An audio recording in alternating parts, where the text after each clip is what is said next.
All right, I think we've waited long enough, so I'm going to go ahead and share my screen here,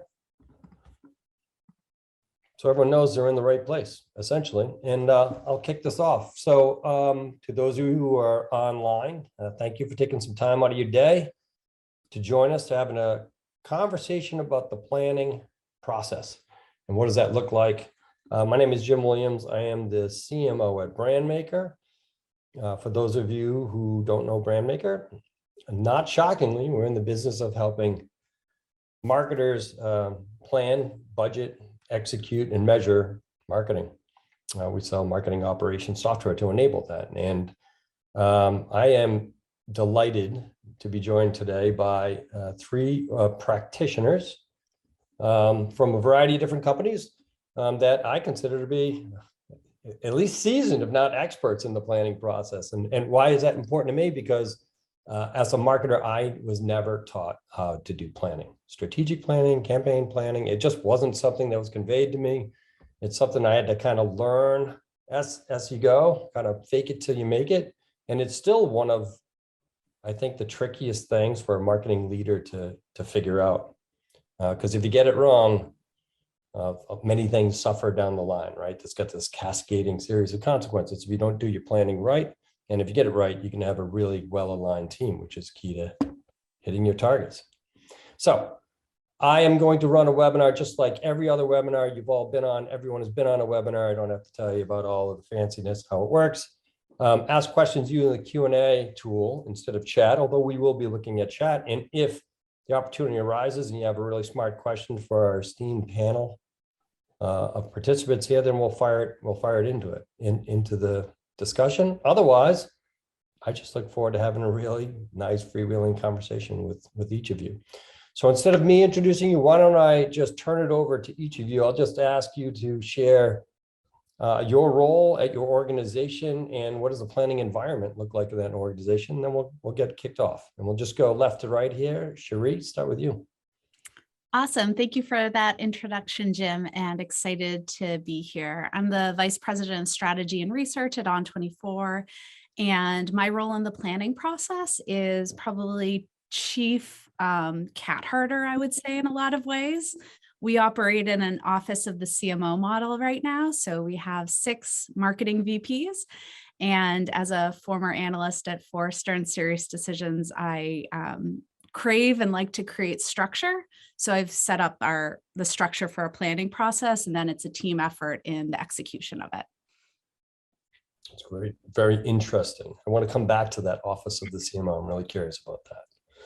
But Mark, why don't you give us a quick introduction as well? Yeah, hi, Jim and team. Thanks for inviting me here. Real excited. I'm Mark McNabb, Vice President, Marketing Operations and Strategy for Highland Software. Highland Software is a billion-dollar content services provider with over 4,000 employees. Just from my history perspective, I've had various strategy, planning, operational roles at companies like SAP, Siemens, Unisys, Checkpoint.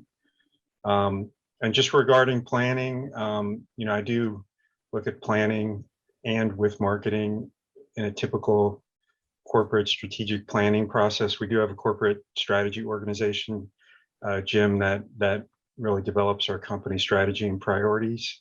Mm-hmm. We develop the annual marketing operational plan aligned to those corporate strategy and goals. And in addition to that, we spend a lot of time obviously aligning with the whole commercial organization, which includes sales, services, and customer success. Okay. Very good. So it sounds like a much more structured approach to plan, yes?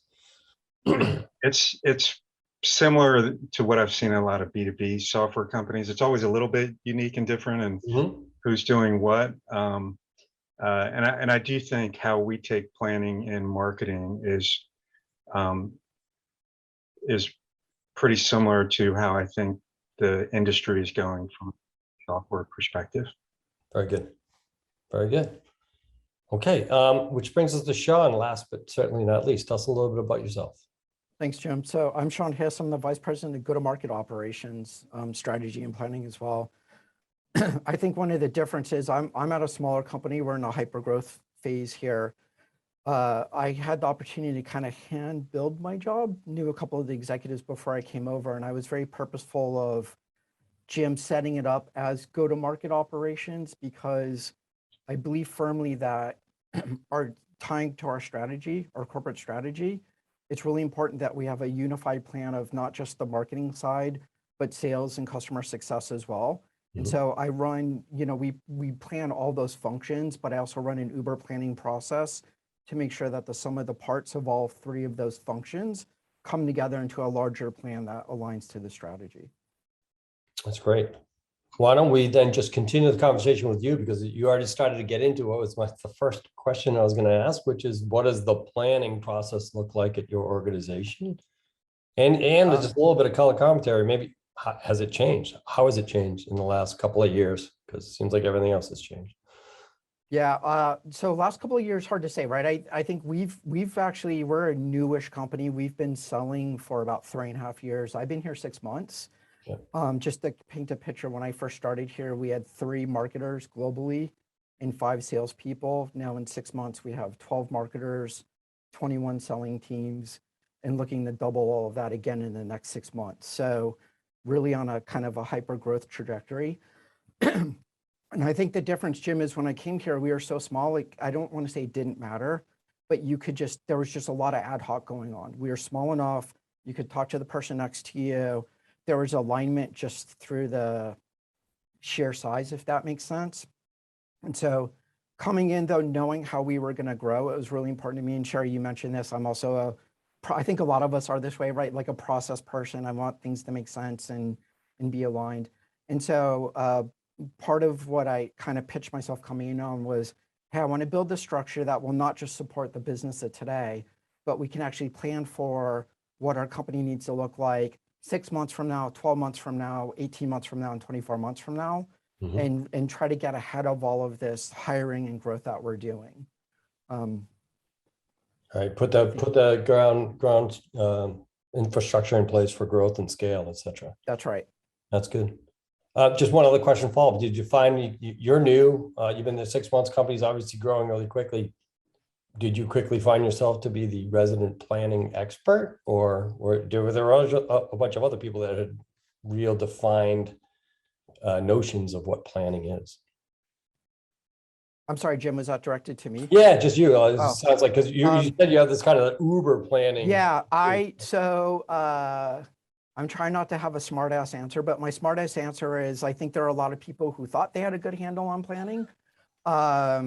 Coming in, I've had an opportunity to work out some really large enterprise companies. I've worked out some startups. Obviously I bring best practice for me of what I've seen work and what I know work.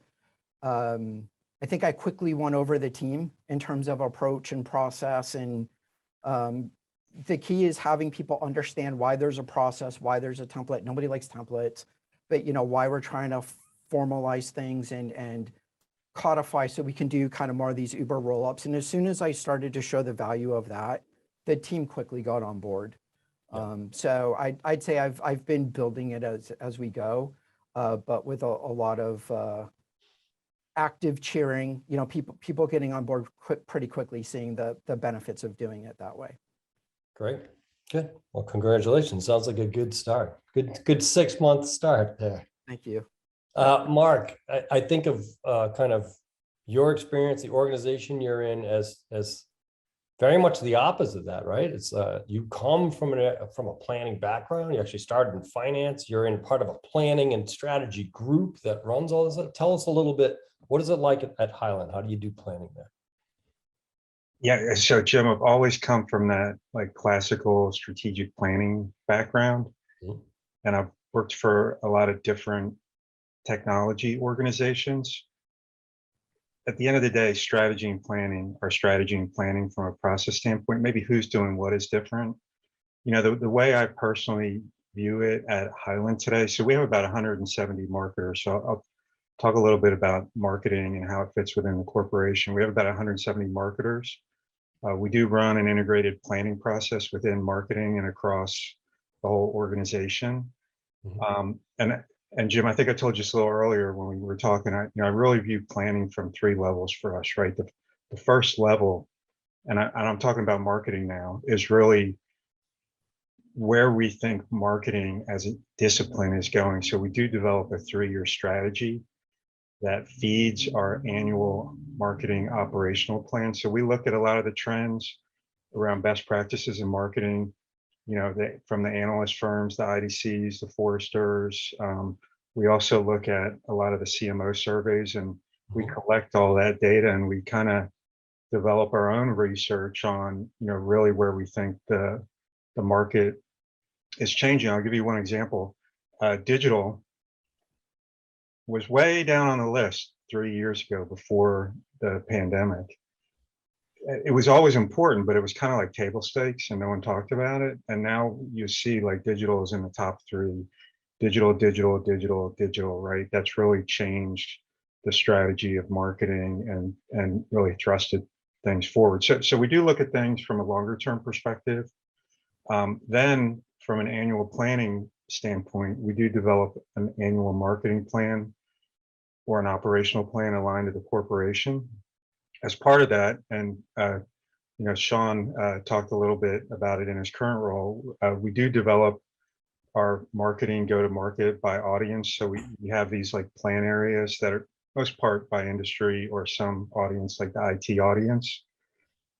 We identify those segment leads as plan owners, and they're really responsible for building these integrated plans. And then the third layer, Jim and team, is once we have these audience-based go-to-market segments for marketing, we build, we have this like always-on campaign planning process where we prioritize the campaigns within those business segments, and then we meet quarterly. So I call it always on, but it's really quarterly with 6-month plans.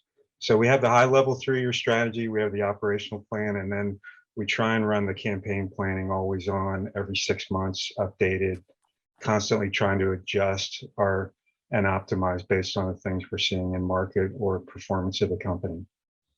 Got it. Very good. So very structured approach at Highland. Yeah, and I think that comes a little bit from my background, but the way the company works at the corporate level, and then just kind of, so for example, in my experience, it's always been the dream of marketing to do more 6-month kind of always on planning, and we try and do that.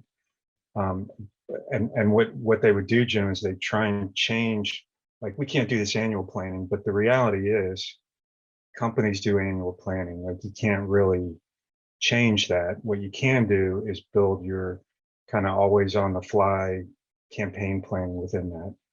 Yep.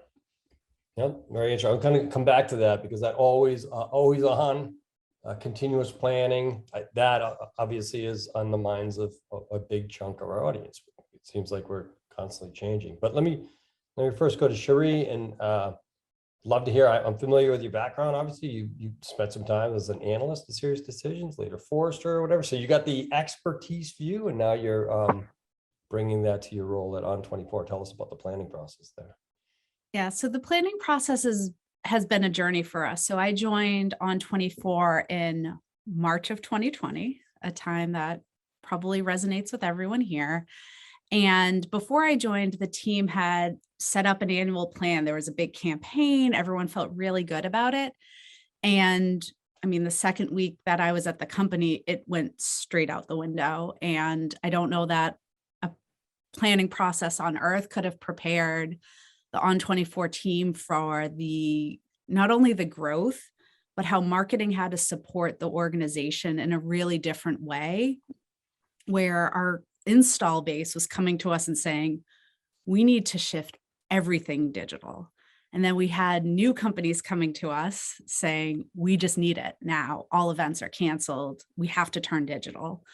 And Jim, when you do marketing at a MarTech company, your job is extraordinarily hard as it is because you have to be the poster child for your company. Mm-hmm. So there was like a lot of compounding factors for how we had to prioritize to take in the business in the right way, to service our current accounts, and to make sure that we were able to stabilize the ship in a lot of ways with a massive influx of spending occurring, but also a really drastic shift in our demand type. I mean, not to get too analysty, but like, webinars, a lot of people love the word, hate the word, whatever you want to call it, but the whole world really changed for us, and it changed the way we had to market ourselves, and that required a lot of changes to how we tried to plan, I would say, for 2021. I mean, we just held on for dear life in 2020, I think. Yeah, so everything goes out the window, and then the rest of 2020 is you're trying to react to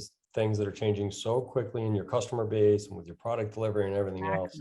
So 2021, we tried. I think we struggled to really create enough structure for ourselves because we also had to hire so much within the marketing org. But for 2022, I think we were in a lot better position we started in September, which was a really good step for us, and we got in a good place. But we do have the ongoing quarterly plans that are more tactical, but we do have a campaign set for the year that has been a success. I mean, knock on wood, 5 months in, we've been able to stick with it, which was a big change for the company for sure. Very good. So it sounds like you've obviously seen a lot of change in a couple of years. I can't imagine what it's like to be at the kind of leading virtual event hosting platform during the last 2 years. So it's interesting. And you joined it exactly at a time where everything got crazy. Yeah. So you talked a little bit about throwing plans out the window per se. And like that obviously can be highly disruptive when suddenly everything has to change. But even if everything doesn't change, it seems like in any given month, any given quarter, some elements of your plan that you thought you had it all figured out are going to change. And I'd love to dig into how that change occurs. Like, how do you balance planning and alignment and communication with the need for agility and speed and acceleration and all of those things that we hear about and that we need? So maybe, Sean, let me go back to you, because I think in our earlier conversation, you talked about the notion of continuous planning, or even the continuous pivot, as you see in the title of today's event. And I was going to key off of what both Mark and Cherie said as well, right? I think for me, again, coming from my previous experience and where we're at now, and I think COVID accelerated this for better or worse. I think the part, again, nerds like I always loved annual planning, hence I'm in the job I'm in, but a lot of people hate it, right? It's like days, it's weeks, it's a grind, all that stuff. And what this has forced us to is, yeah, there's still annual planning, but if you can make planning not a one-off, like massive one-time event where everybody's just like, you have your plan, but you're revisiting it, or there's X% of your plan that's fluid. And we try to keep our rough, we don't really measure people on this, but our rough benchmark, John, and I think this is going to align to kind of what Cherie's saying, is we try to keep about 20% of our plan purposely unplanned. So we can be very agile and reactive and not be like, oh, we wish we weren't committed to this one thing because now we have this other opportunity. Obviously, we commit to core things that align to our global campaigns and our sales plays and all of those. But what we've moved to, and there was some moaning at first, but what I've put in here and we've moved to, and I think people are coming to embrace it, is, yes, we still do annual planning, but we do a monthly cadence twice a quarter, if that makes sense. So we'll run it 8 times a year, because then we have a QBR. But in between the QBRs, we do a monthly kind of where are we at? Plan checkpoint, and it's 2 hours and it's cross-functional. It's across all go-to-market, plus our engineering team, plus our product team. And we just look at the business holistically, what's working, are we getting the results we expected? What's not working as well as we thought? Or what new opportunities do we have in the market for whatever reason, competitive reasons, market landscape, economics, what have you. And then how do we go quickly pivot to those? No pun intended on your title here, but how do we pivot to those and then, set up success? And then, the next month, hey, are we aligned? Are we moving forward? And that's how, and so we're trying to keep it as more of an ongoing activity. Mm-hmm. And then what I think that's going to materialize into is then when we get back to, Mark, what you're saying, and that resonates with me, that kind of the 3-year strategy, the AOP or the annual plan, and then your kind of in between plans. When we get back to an annual plan, I feel like it's going to feel like much less of a heavy lift because we've got it. It's not a year-old plan. That doesn't mean anything anymore. We're actually working off of a living plan that's adding value. And then the annual planning should feel more like a strong tweak versus a start from scratch Right. kind of thing. That's right. An assess of where you're at right now. Yeah. Continuously. That makes sense. Is that very different from your experience at Highland, Mark? Or is there, do you have a way, and I'm curious to hear how you do this, Sean. How do you just build in 20% of like spare capacity? Like we said, we're doing 5 things, get rid of 1, and we're going to keep that open. Like how do you, so first of all, why don't Mark, tell us a little bit about that. Like, how do you plan for agility, or how do you enable agility within the plan at Highland? Yeah, so Jim, we have 3 ways that we manage the marketing business. So a couple of them are more traditional, but they all fit. Like they don't work without each other. The first piece is we have these bi-weekly demand ops meetings with the sales team, and we get in a room on the floor every week. We look at the leads coming in, we look at the campaigns coming up, and we are like kind of live, always trying to make adjustments and optimize on the floor with the lead qual teams, the BDRs, the SDRs, and the marketing campaign teams. The other thing we do is once or twice a quarter within marketing, we look at our performance and how we're doing based on sales segments. So not based on our campaign structure, how we talk to the market, but how are we doing contributing to the sales segments. And we do a lot of assessment in those reviews where we look at the big issues and try and understand, is there anything we might change in our strategy and update as we're going through the year. And then the third piece is, that's really critical. It was one of those things that was always kind of a dream, and I think we're not really all the way there, but it's those campaign reviews that I called always on. We're constantly having the teams come in, right? So we have about 10 plan areas, audience-based. We say 3 to 5 campaigns per plan area. They come in and they'll present their briefings on any net new campaigns, any modifications to campaigns, or if they're just going to keep things running. So we'll look at the briefings. We'll also look at, we have kind of an internal agency. We build a lot of our own content and creative internally, unlike most companies that would outsource that. And then part of that conversation too, we also look at the performance of our campaigns, and we look at what was the objective, the reputation. Most people just look at it, did it generate a lead, right? And I'm guilty of that myself. Yeah. But some things are meant to generate reputation goals, and some, with ABM now and sales enablement and customer marketing growing, we try and look at the campaigns, the program objectives aligned to that.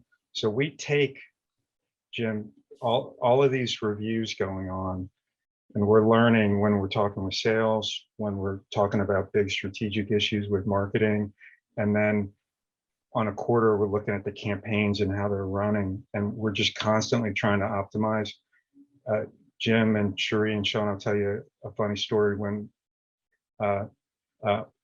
not trying to promote Hive9, but it was related to this. When we started automating our planning, when we first started documenting anything, we had 112 campaigns, and right now we're running 50. Okay. So just having visibility and a prioritization process too, we had to build a prioritization process around that, really dropped us from just kind of doing too much and things that weren't really driving return to now we feel like we're really kind of focused on the things that we're doing. So that's how we try and do it today. I would, just to be honest, is it perfect? No, but we do try and run the business that way. That's good. It's really insightful. Go from 115. So you always wonder, like, how many of those are actual campaigns? Which brings me to kind of another question. How important is it? And maybe Cherie, I'll start with you. How important is it? I have to start with you because the analyst background. Like, how important is it to have like a shared lexicon, like a language? What is a campaign? What is a program? What is a tactic? What is a strategy? What are these different types of campaigns? What's a reputation campaign versus demand? How important is that? And is everyone at On24 on the same page there, or still more work to be done?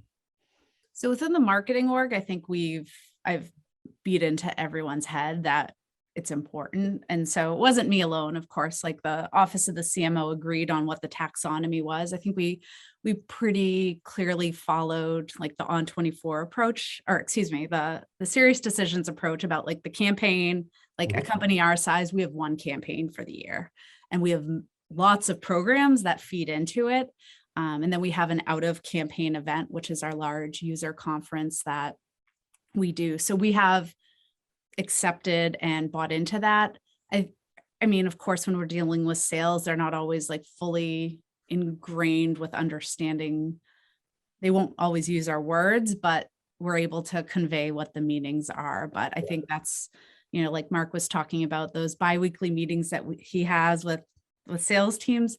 Ours are actually weekly, but that's because we're still trying to keep our finger on the pulse of like what is normal, like when will we reach some degree of normalcy for the business so that we can, you know, properly plan. Sales cycles have shifted so much in the past 2 years for us. Like we're still trying to figure out when and where, like what will normal be 2 years from now? We don't know. And even last year with hybrid events came around and that kind of changed our pipeline process a little bit. And then we've had a lot of new products come out, which was a shift for the company of how do we launch products and plan for what that means from a pipeline perspective. So there's still, I think we have to have a stronger cadence so far, but yes, having taxonomy, of course, is important, at least in marketing. The fact that we've been able to align on it has been really powerful. And it's actually part of our onboarding process now to get people on the taxonomy we use. Very good. Interesting. So what in the office of the CMO or your discussions with sales, what's the leading cause of a change in the plan? Now, for you guys, obviously, with the business you're in and what's happening in the marketplace, it makes sense. But I'm curious because we've talked about the need to change and be agile, but what is it? Is it because a campaign just didn't perform as expected? Or is it because there's a new objection in the marketplace you have to overcome? Or is it, oh no, there's a new opportunity, like On24, there's a massive opportunity here, and we actually have to shift everything to capitalize on them.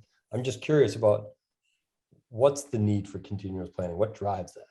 Absolutely changes in the market. And we see it across. So our sales team is structured by size of org that we sell into mainly.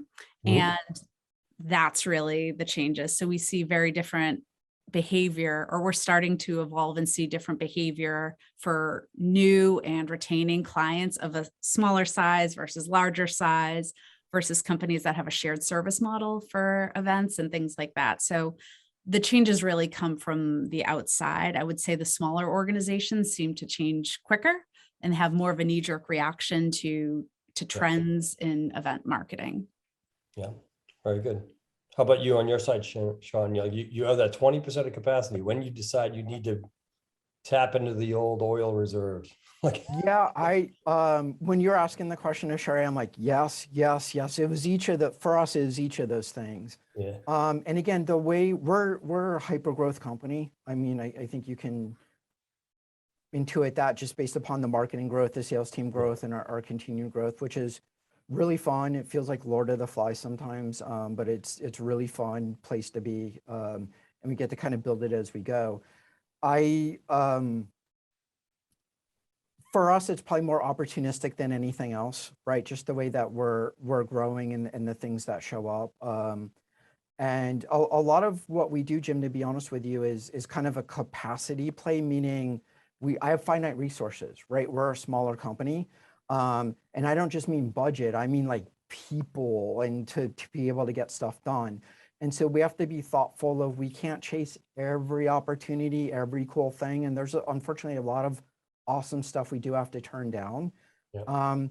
Honestly, we just have it in the course of just some hard conversations, frankly.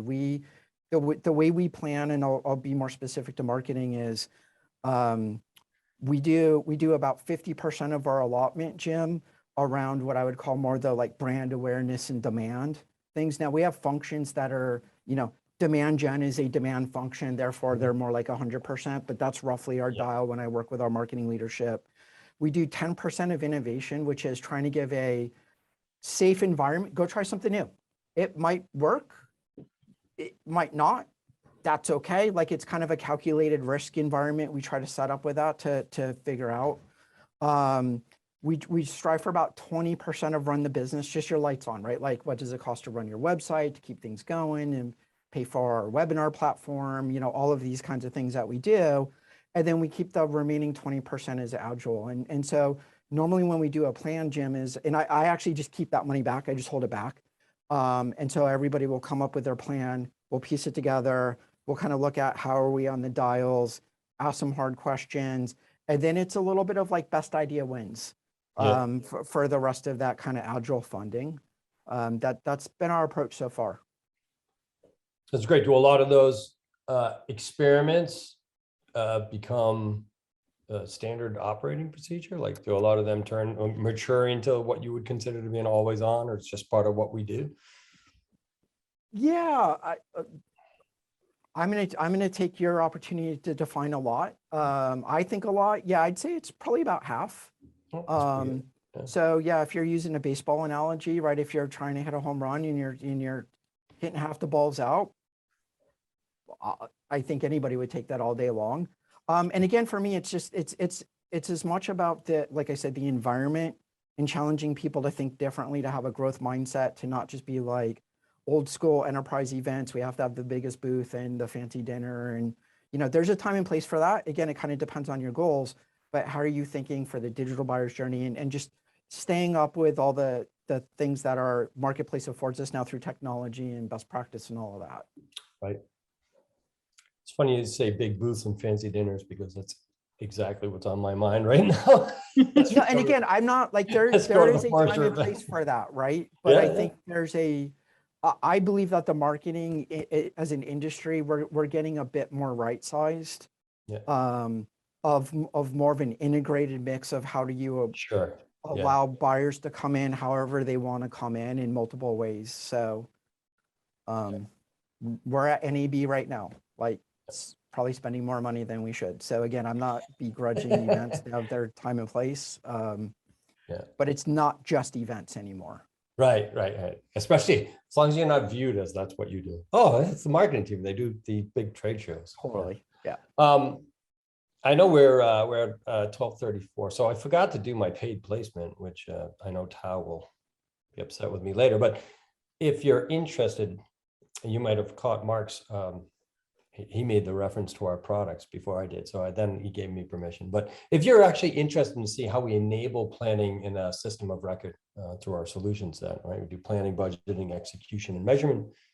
I encourage anyone that's on the line right now to stick around after we end our conversation, and you can check out the backstage pass part of today's programming, where Stephanie will actually walk through and give a quick demo of our planning solution. 10 minutes or less, if you want to stick around for that.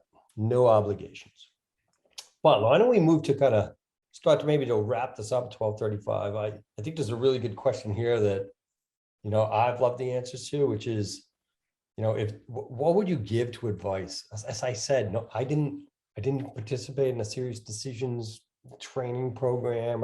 Couldn't afford their research. I didn't go to take a course in planning, right? So I just kind of had to make it up as I go. But if there's someone out there that's early on in their career, you know, maybe they're at that director level, I'm thinking about how do they get their arms around planning? What's one piece of advice you would give them now? And I'll just start with you, Mark. Well, I can tell you what we're trying to do, Jim, from my experiences, particularly in marketing.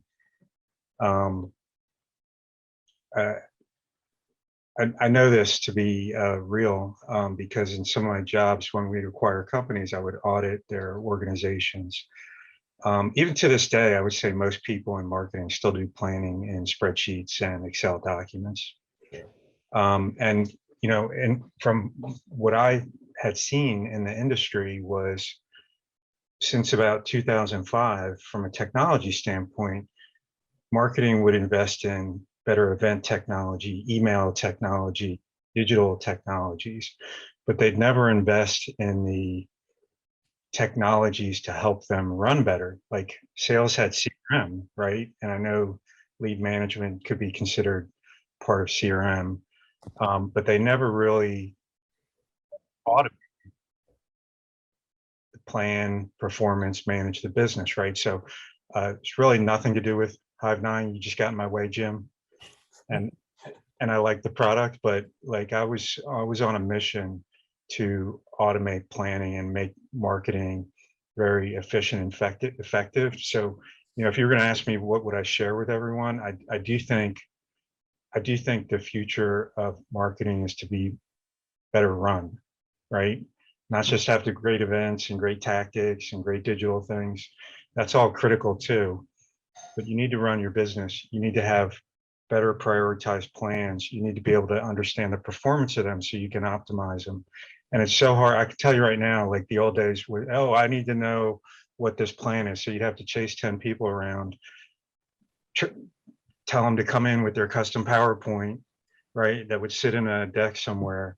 And it was just very hard to manage plans. And just to kind of piggyback on that a little bit, it's not only the technology, you really have to have an organization and an operating model that supports that, where you have people that understand how to build integrated plans other than a few slides, right? Really develop a real integrated campaign with programs and tactics that support objectives. You need to have,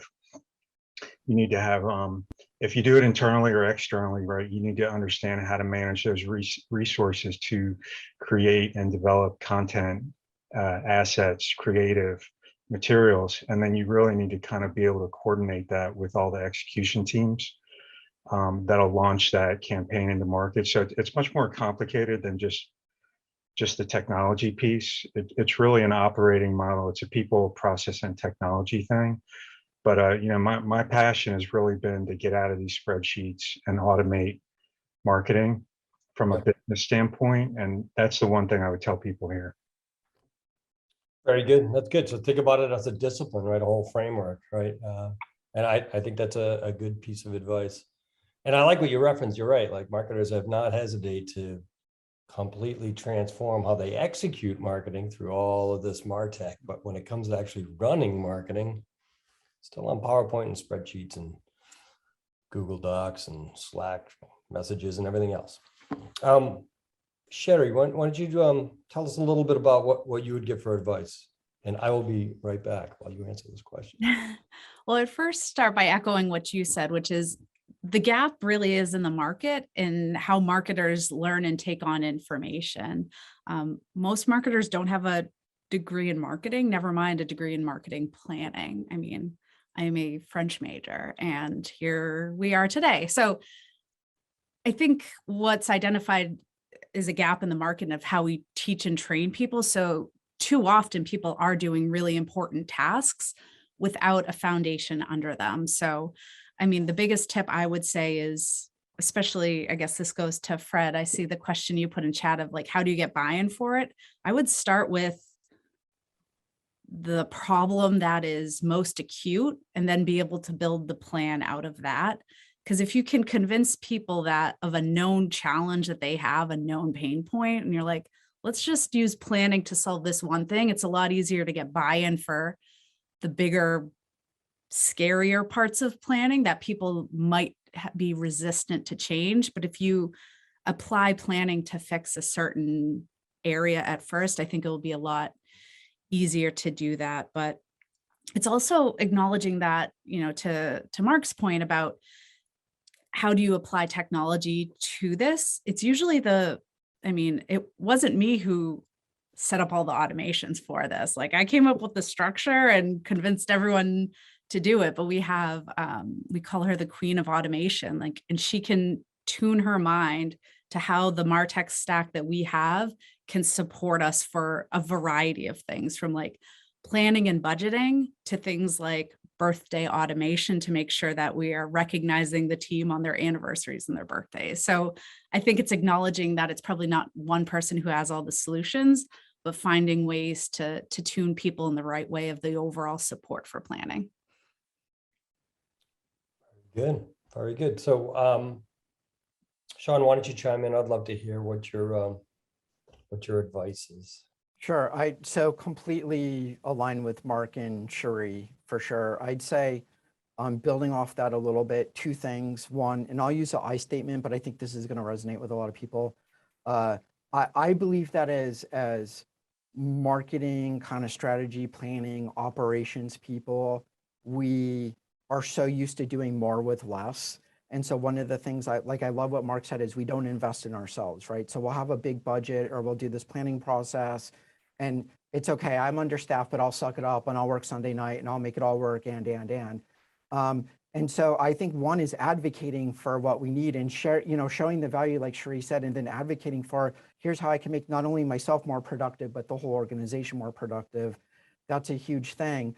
And to that as well, and again, completely agree with what they said, but communication, I think it needs to not just live locally with some person, and you need to almost over communicate what the plan is, what the purpose is, go beyond your functional silos and expand out. So those are my two little tidbits on top of those. Great wisdom from Mark and Cherie. Very good. There's a lot of pearls of wisdom there. And again, I think incredibly helpful because there's a lot of people, I could tell from some of the chat I'm looking at and some of the questions, a lot of people that are looking to learn some of these best practices. I think we probably have time, it's 12:43, I have time for maybe answer one of these questions that are in Q&A because I thought there were a couple of good ones. Let's go with Fred's here. It says, what are best practices to secure executive support for improved marketing planning and to move from fire drill level responses to proactive calendar and data-driven marketing planning? And hi, Mark and Cherie. I think it's a really good question. Like, how do you get executive support for this? Because it's just going to be like, come on, just to go execute your campaigns. Why do we have to invest in planning? I don't know, Mark, maybe take a crack at that. Yeah, so let me see if I can just be brief about this.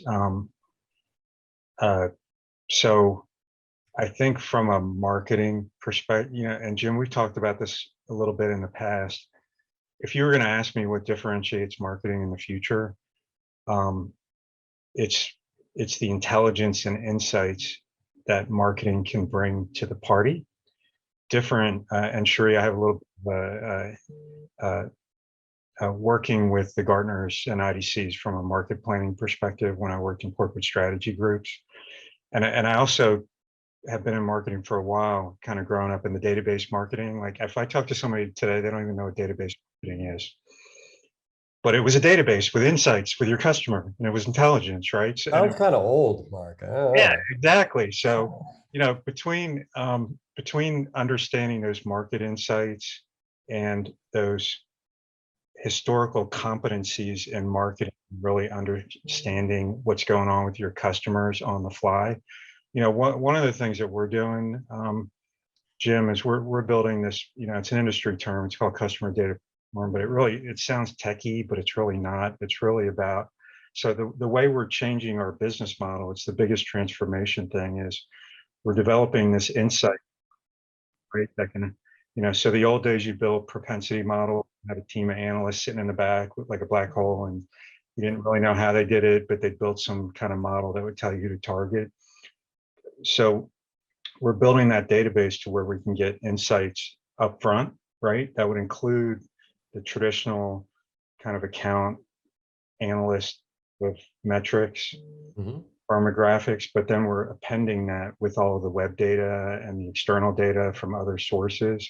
And we're really driving those insights up front in the planning process, not only from the traditional corporate or sales plays and marketplace, but really adding that marketing layer of intelligence there. And then we're calling it like our digital engagement center vision, but we're just really driving those insights through planning and adjusting how and kind of automating those insights into our business model. So I really think, to answer Fred's question there, what's going to change in the future is really how marketing automates insights into our business process to make more strategic decisions. Right. So you bring the insights, bring intelligence to be the prognosticator in some way, and that definitely gets a executive buy-in, if not more resources to try and tackle this challenge, right? But it's a little bit of the cart before the horse, right? Until in order to get the executive buy-in, or in order to get the insights or whatever, you're gonna got to get the executive buy-in to build a better system for planning, you know? So that is, of course, some of the challenges. All right, so why don't we do this? It's 12:47. I'm gonna wrap this discussion because it was jam-packed. There's tons of insights here. For those of you that are on, of course, we're gonna send a recording. You can share it with your colleagues, friends, family, whatever it might be. But we're also gonna write up a really nice blog on all of the insights that have been discussed on this webinar that we'll share with you as well. I'm going to take a moment to, first of all, thank the audience for joining us for the last 45 minutes. Really appreciate it. Again, we're all very busy, as we can attest. No shortage of things to do as a marketer. So thanks for taking some time out of your day. And then I just really want to thank, of course, our panelists, Sean, Mark, Sherry. Thank you very much. Great conversation. Do appreciate it. And I'll go back to the backstage pass. I see Stephanie's turned on her camera. She's one of my favorite people for these webinars because she can do miracles in 10 minutes or less. If you want to stick around and see a quick overview of how our solution, Brandmaker solution, enables people to do planning, performance, and productivity, then stick around. You can watch that in 10 minutes or less. And might even be able to answer a few questions for you. Thank you. Stephanie, take it away. Thanks, Jim. I will do my best to keep it to under 10 minutes. And I did see a familiar name, Sherry. Hi, we used to work together at our Forrester days. So good to see you again. Why don't I start sharing my screen so we can get right to it. So for those of you who I haven't met, my name is Stephanie Schultes. I'm a senior solutions consultant. I'm on our pre-sales team. I came over from our Hive9 team prior to the acquisition. So a little bit about the solution, the Hive9 solution. It saves marketers time and improves the business results of their plans. So marketers can stop wasting time in spreadsheets and better collaborate around shared goals and spending decisions. That increased visibility that comes with that helps to eliminate any duplicative programs and aligns all marketing activities to their strategy and top-level targets. Now, from a governance standpoint, marketing organizations require structure and operating standards to perform. Supporting systems must enable the enforcement of those standards and structures. So most marketing functions employ some form of a campaign framework and hierarchy that should be clearly evident in their plans, which most enterprises are maintaining their plans in Hive9, getting them out of Excel. And so in my view, I have a few different ways to view my marketing plan, but in each of my views, I have a hierarchy in place. My plan is at the highest level. I've expanded that to show the next level down at the campaign level, which I have here representing the 3 markets I'm targeting. Below that are my marketing programs. And then as I continue to go down, I have my tactics that marketing is executing. And within that, my line items within each of my tactics. So from here, I can very easily see how my tactics are consuming my budget with my costs from the lowest level rolling on up. Now, we also support custom and unlimited segmentation through attributes at each level of the framework. And this enables marketers to do a meaningful analysis of their plans.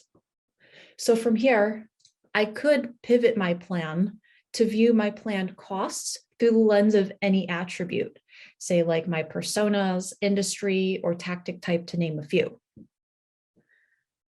And so when I do that, I've now, my two plans, my Meridian and my Zodiac plans, are being viewed by industry. And so I could take it a step further if I wanted to, and further filter down by geography if I wanted. So what this enables me to do is have a conversation with others on my team, with executives. If our CEO says, hey, we're doubling down on financial services, then my plan should reflect that. And any of my views, I can save these and recall these for a later time. I'm going to back out of my hierarchy because we're going to keep on going. I'm going to be mindful of time. Now, in addition to viewing my planned costs, I also have a calendar view. Let's keep this on the theme of visibility. My hierarchy is maintained, but now instead I'm looking at my tactics, which are in market at any time, color coded by tactic type for the time frame that I've selected. I can have any number of plans with the flexibility to view these by quarterly, monthly, right down to specific weeks. This makes for easy visualization of all of my marketing activities. Now, there's different ways that I can collaborate throughout the platform. And my plans, I can export these, I can share them with stakeholders. We also integrate with Outlook and Google Calendar. So as a marketer, I can share my calendar in a link to subscribers who do not need a Hive9 license. Say if I wanted to share a view of my marketing calendar with my sales team. Now, let's change gears for the last few minutes that we have in terms of being able to measure the ROI and predict the results of our plans. We turn to performance management in Hive9. Every plan that we don't see here, every plan is backed by a revenue model. That revenue model understands waterfall conversion stages and rates, stage velocities, and average deal size. It can be modeled for different markets or different geographies, etc. That model is what allows us to predict the results of our plan. So marketers can measure the performance in the context of their world. From Hive9, not only are we pulling in those actuals, but as you can see here, based on my revenue model, I'm projecting on out my plan through the year and comparing that against my goals. In my case, I'm doing pretty dang good. I'm looking to perform well above my plan for the year. In addition to predicting the results for my plan in terms of revenue, we also do that from a waterfall perspective. We support advanced predictive waterfall stage attribution analysis. This includes actual stack ranked campaign and tactic performance. Again, I'm pulling in my actuals and I'm projecting my results on out through the year. And now I'm looking at my hierarchy for my plans, my campaigns, and my programs and my tactics, all stack ranked with their predicted results. What this enables a marketer to do is to see how those plans can be easily adapted to actual market conditions. Any changes that I make, for example, if I make investment changes, if I move some investment from one of my activities to another, that will impact the predictive analysis in real time. Now, I promised I would keep this to under 10 minutes. I would love to meet with anyone who wants a deep dive into the platform to give a more thorough demonstration of Hive9's capabilities. But I will pause there for now. And Jim, I'd like to hand it back over to you and open up for any other questions that we have in the time we have left. Thank you, Stephanie. Again, 10 minutes or less demonstrating this product is no simple task. Thank you. Very well done. I see Q&A. I see some questions from during the webinar portion, but I'm not seeing, unless I missed something in chat here, I'm not seeing anything in chat necessarily specific to the product. So why don't we just go ahead and wrap it up? Thank you again, Stephanie. For those of you who are still on the line, appreciate you sticking around to take a quick tour through the Brand Maker solution for planning, performance, and productivity. If that didn't satisfy you or just whet your appetite, then please come to our website and fill out a demo request form, and you'll get to spend a heck of a lot more time with Stephanie answering very specific questions. For those of you still on that are going to Forrester next week, the B2B Summit, please stop by the Brand Makers booth 1111, say hello, meet in person, win a pair of Ray-Bans, all types of fun stuff. I hope if you're going to Forrester, we'll see you there. Otherwise, have a great afternoon and thank you.